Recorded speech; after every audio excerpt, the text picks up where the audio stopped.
গরুর মাংস আমরা কত রকমভাবে রান্না করে খেয়ে থাকি, তবে সবথেকে সেরা স্বাদের হয়ে থাকে গরুর মাংসের এই সাদা ঝোলের রেসিপিটা। এই রেসিপিটা আপনারা চাইলে রুটি, পরোটা, নান সব কিছুর সাথেই কিন্তু সার্ভ করতে পারেন। চাইলে আপনারা পোলাও, খিচুড়ি, বিরিয়ানি, খিচুড়ি সব কিছুর সাথেই কিন্তু এই সাদা মাংসটা আপনারা রান্না করে সার্ভ করতে পারেন। এই মাংসটা একটু বিশেষভাবে রান্না করা হয়, তাই এই মাংসের স্বাদটাও কিন্তু একটু ভিন্ন রকম এবং সবথেকে বেশি স্বাদের হয়ে থাকে। আসসালামু আলাইকুম, কেমন আছেন বন্ধুরা? আজ আমি তৈরি করে দেখাবো গরুর মাংসের সাদা ঝোল। খুব সহজ পদ্ধতিতে আজকের এই সাদা ঝোলটা আমি যেভাবে তৈরি করি সম্পূর্ণ ভিডিওটাই দেখার অনুরোধ রইল। বন্ধুরা, আমি এখানে রেগুলার কাট করে গরুর মাংস নিয়েছি প্রায় 3 কেজির মতো। আমি এখানে হাড় চর্বি সহ গরুর মাংসর সলিড মাংস নিয়েছি এবং থেতো করে নেওয়া পেঁয়াজ কুচি নিয়েছি 1 কাপ পরিমাণ। বন্ধুরা, উপকরণগুলো মশলাগুলো আমি আমার উপকরণ অনুযায়ী ব্যবহার করব। আপনারা আপনাদের প্রয়োজন অনুযায়ী উপকরণ অনুযায়ী মশলাগুলো অ্যাড করে দেবেন। রসুন থেতো করে নেওয়া দিয়ে দিলাম এখানে 1/2 কাপ পরিমাণ। যেহেতু সাদা মাংস তৈরি করব, তো এখানে আমি শুধু কাঁচা ঝালটাই ব্যবহার করব। তো আমি এখানে প্রায় 20 থেকে 25টা কাঁচামরিচকে একটু শিলপাটাতে থেতো করে নিয়েছি। মশলাগুলো সম্পূর্ণই আমি থেতো করে নিয়েছি, শুধু আদা বাটাটা আমি একটু বেশি মিহি করে পেস্ট করে নিয়েছি। 1/2 কাপ দিয়ে দিলাম আদা বাটা, আদাটাকে একটু মিহি করে পেস্ট করে নিয়েছি। আর এখানে আমি গরম মশলা ব্যবহার করব। তেজপাতা 4-5টা দিয়ে দিলাম, দারচিনি দিয়ে দিলাম 6-7 টুকরা, 2টা স্টার মশলা দিয়ে দিলাম, আর এখানে এলাচ দিয়ে দিলাম 8 থেকে 10টা। গোলমরিচ এবং লবঙ্গ মিশিয়ে এখানে প্রায় 2 টেবিল চামচের মতো ব্যবহার করেছি। স্বাদ মতো লবণ দিয়ে দিব। বন্ধুরা, আমার এখানে প্রায় সলিড মাংস সহ হাড় চর্বি সহ প্রায় 3 কেজির মতো গরুর মাংস আছে। আপনারা চাইলে বাড়িয়ে কমিয়ে একই প্রসেসে তৈরি করে নিতে পারেন। 3 চা চামচ দিয়ে দিলাম আমি এখানে ধনিয়ার গুঁড়া, 3 চা চামচ দিয়ে দেব গরম মশলার গুঁড়া এবং জিরার গুঁড়া দিয়ে দেব 3 চা চামচ। বন্ধুরা, যেহেতু আমি এখানে 3 কেজি গরুর মাংস নিয়েছি, সেই অনুযায়ী কিন্তু আমি মশলাগুলো ব্যবহার করছি। 3 চা চামচ দিয়ে দেব এখানে গরম মশলার গুঁড়ি। এটা আমার হোমমেড তৈরি করে নেওয়া গরম মশলা। আপনারা চাইলে বাজারে কেনা গরম মশলাটাও এখানে ব্যবহার করতে পারেন। আমি আস্ত গরম মশলা এবং গুঁড়ো করা গরম মশলা দুটোই কিন্তু ব্যবহার করেছি। জয়িত্রী দিয়ে দিলাম কিছুটা। এখন আমি যেহেতু হাতে মেখে এই রেসিপিটা তৈরি করব, তো আমি এখানে তেল দিয়ে দিলাম প্রায় 1 কাপের মতো সয়াবিন তেল দিয়েছি। আপনারা চাইলে সরিষার তেলটাও এখানে ব্যবহার করতে পারেন। সম্পূর্ণ মশলাগুলো দিয়ে এরপর আমি এখন হাতে মেখে নেব। মাংসটাকে খুব ভালোভাবে একটু ধৈর্য সহকারে একটু সময় নিয়ে ভালোভাবে মেখে নেব। এই মাংসটা যেহেতু আমরা মেখে রান্না করব, তাই খুব ভালোভাবেই কিন্তু মেখে নিতে হবে। আর এখানে আমরা ঝালটা ব্যবহার করেছি শুধু কাঁচা ঝাল।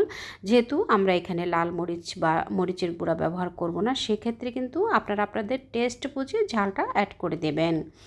খুব ভালোভাবে ঘুরিয়ে ঘুরিয়ে সম্পূর্ণ মাংসটাকে খুব ভালোভাবে এভাবে করে আমি মেখে নিয়েছি। এখন আমি এখানে দুধ ব্যবহার করব। আমি এখানে প্রায় 1 লিটারের মতো লিকুইড দুধ ব্যবহার করব। দুধটাকে আমি আগে জাল করে নিয়েছি। এখানে কোনো রকমের পানি ব্যবহার করব না, জাস্ট এই দুধটা দিয়েই কিন্তু আজকের এই মাংসটা রান্না করে নেব এবং এই দুধ দিয়ে 1 লিটার দুধ দিয়েই কিন্তু আমার সম্পূর্ণ মাংসটা কুক হয়ে যাবে। বন্ধুরা, দুধটা দেওয়ার পরে এখন আমি হাতলটা দিয়ে খুব ভালোভাবে মাংসটার সাথে ভালোভাবে মিশিয়ে নিয়েছি। মিশিয়ে নিয়ে ঢাকনা দিয়ে ঢেকে প্রায় 1 ঘন্টার মতো রেস্টে রেখে দেব। 1 ঘন্টার মতো রেস্টে রেখে দেওয়ার পরে এখন আমি চুলায় বসিয়ে দিয়েছি। 1 ঘন্টা পরে আপনাদের হাতে সময় না থাকলে আপনারা কিন্তু সাথে সাথেও রান্না করে নিতে পারেন, তবে এভাবে 1 ঘন্টা ম্যারিনেশন করে রেখে দিলে এর টেস্ট অনেক ভালো আসে।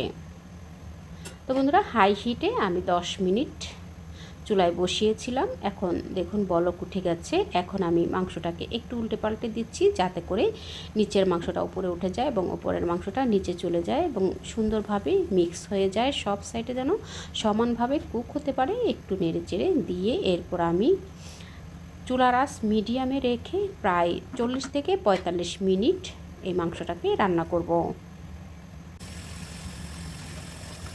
বন্ধুরা প্রায় 30 থেকে 40 থেকে 45 মিনিট রান্না করার পরে দেখুন মাংস থেকে পানি বেরিয়ে গেছে। সেই পানি দিয়ে এবং আমরা যে দুধ ব্যবহার করেছি লিকুইড দুধ, সেই দুধ দিয়ে কিন্তু আজকের এই মাংসটা সম্পূর্ণভাবে রান্না হয়ে যাবে।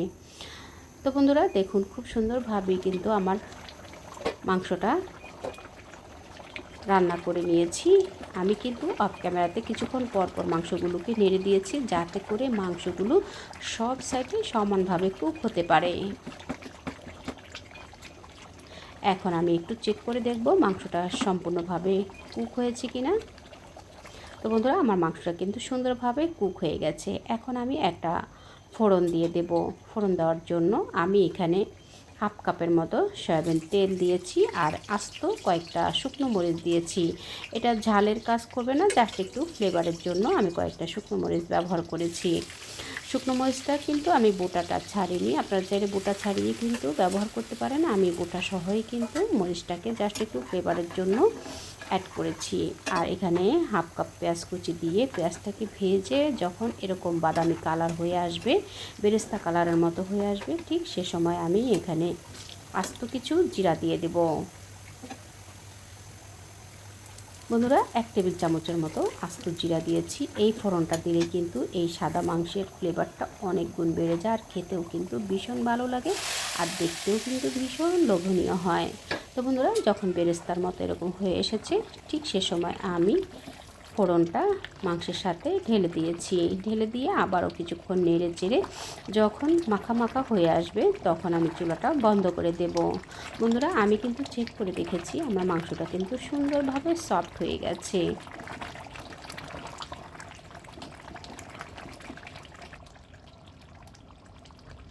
যখন মাংস থেকে পানিটা শুকিয়ে তেলটা উপরে তেলটা ছেড়ে দিবে, সে সময় আমি এখানে ঘি দিয়েছি। আমি এখানে প্রায় 2 টেবিল চামচের মতো ঘি দিয়েছি, খুব সুন্দর একটা ফ্লেভারের জন্য।